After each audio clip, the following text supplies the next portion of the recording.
একটা ছোট্ট সমস্যা তৈরি হলো রায়পুরের এলাকায়। হান্নান সহ ইতিহাদুল মাস্টারমশাই ছিল না সেখানে, বাকি ছিল না। ইনটেনশনালি 10 জনের নামে কেস করা হলো। তারা তখনও তো তৃণমূল কংগ্রেস করত। তখন তারা ইতিহাদুল মাস্টার তো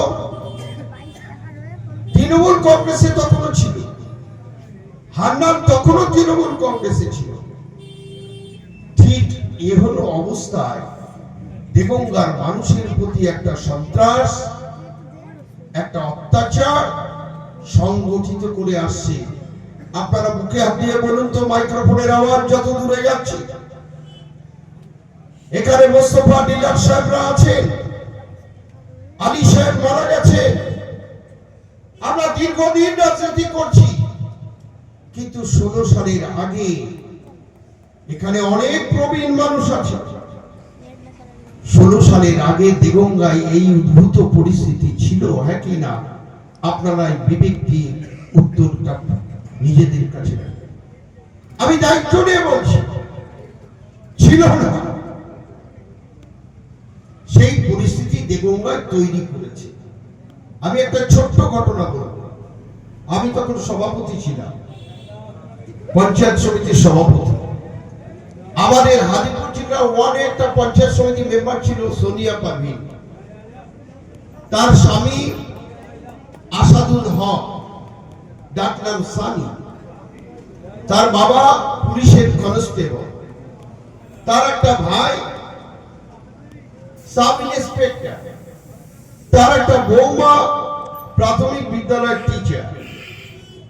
আর আসাদুল হক সে ছিল তখন একটা প্যারা টিচার। তার বাড়িতে ল্যাপটপ ছিল, শিক্ষিত ছিল। এই যে শৌচালয়গুলো তখন অনলাইনে অ্যাপ্লিকেশন করতে হতো।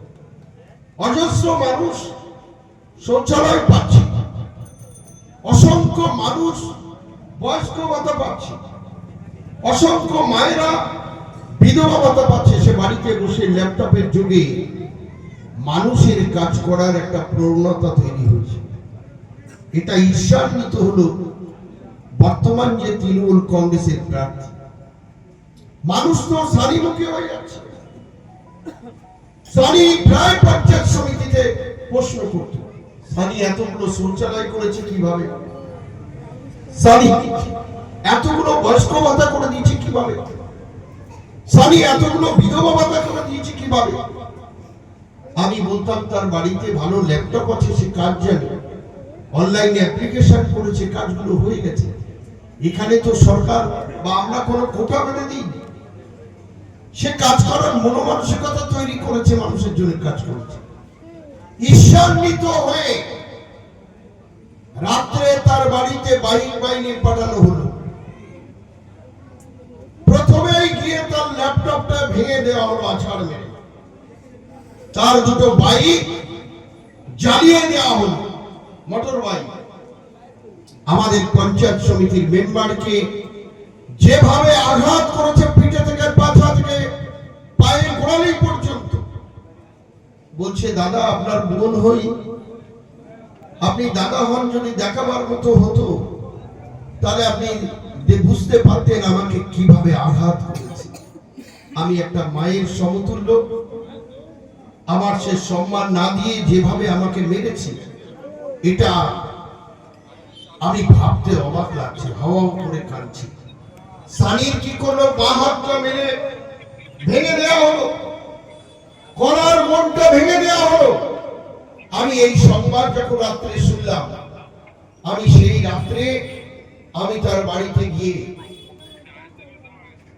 যখনই গেলাম, পুলিশের এসডিপিও, আইসি সকলে সেখানে উপস্থিত হলো। আমি বললাম, যারা দুষ্কৃতীরা এই কাজ করেছে তাদেরকে যদি অ্যারেস্ট না করে তাহলে আমি কিন্তু কাল রাস্তায় বসে যাব। বিশ্বাস করুন, পুলিশ যারা প্রকৃত এই দুষ্কৃতী তাদেরকে অ্যারেস্ট করেনি। এই যে দীর্ঘদিন রাজনীতি করার সুবাদে আমি সেদিন থেকে আমার মনটা ছোট হয়ে গেল। যে আজকে অর্থের জন্য মানুষ বিচার পাবে না, অর্থ দিয়ে পুলিশকে কিনে নিচ্ছে। নেতৃত্বদের এক অংশ অদৃশ্য কারণে বলছে যে ঠিক আছে, দেখছি, ভাবছি, করছি, আমি মানুষের বিচার পাইয়ে দিতে পারিনি। সেজন্য আজকে দেগঙ্গায় যে সন্ত্রাস কবলিত এলাকা তৈরি করছে,